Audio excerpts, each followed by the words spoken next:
Goeiedag, ek is Dominic Karel Vermaak en ons gaan in die volgende paar oordeenkings kyk na die tema wat sê waar God spreek, vind die hart rus. Ons gaan veral stilstaan by 1 Tessalonisense hoofstuk 4 vers 13 tot 5 vers 11. In vers 18 van hoofstuk 4 staan daar: bemoedig mekaar dan met hierdie woorde. Wanneer gelowiges twyfel of rou of bang is vir die toekoms, wys Paulus ons dat die woord van God self die bron van troos en sekerheid is. Dis nie menslike redenasies of emosies nie, maar die skrif alleen. In die eerste oordeenking kyk ons na die gedagte dat waar kennis ontbreek, groei twyfel.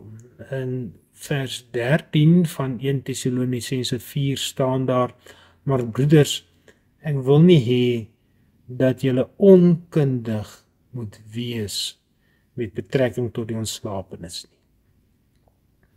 Twyfel groei waar kennis ontbreek.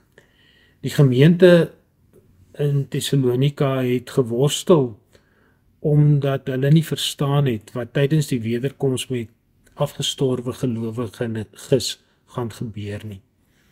Paulus wys gelowiges daarop dat 'n verkeerde of beperkte kennis oor die onderwerp onnodige hartseer bring.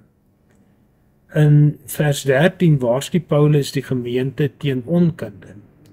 Onkunde oor die lot van gelowiges wat gesterf het. Hulle onkunde het twyfel en vrees laat posvat, want hulle het nie geweet wat na die dood gebeur nie. So wys Paulus dat gebrek aan Bybelse kennis nie neutraal is nie. Dit laat die hart wankel en steel die vrede wat geloof bring. Twyfel ontstaan dikwels nie omdat mense nie glo nie, maar omdat hulle nie weet wat om te glo. Daarom herinner Paulus hulle daaraan dat die woord van God die bron van sekerheid is.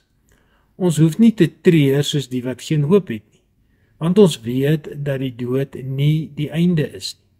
Waar die skrif nie geken of vertrou word nie, daar groei onsekerheid. Maar waar mense God se openbaring ernstig opneem, word geloof versterk en die vrede word herstel. Ware bemoediging kom dus nie uit menslike troostwoorde of uit optimisme nie, maar uit die waarheid van God se woord.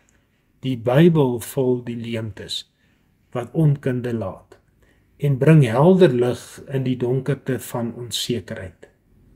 Wanneer ons nie die Bybel ken nie, begin ons vrees en onsekerheid oorneem. Leer wat in die skrif staan, sodat jou geloof geanker kan bly. Onkunde is nie onskuldig nie, dit steel vrede.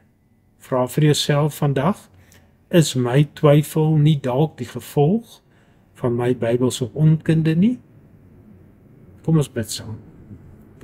Almagtige Vader, dankie dat ons kan weet dat U woord ons help om nie onkundig te wees oor dit wat in die wêreld gebeur nie. Geef vir ons die ywer om in ons soeke na sin in hierdie lewe terug te gaan na U woord toe en daar ons vrede te vind. Dit bid ons in Christus naam alleen. Amen.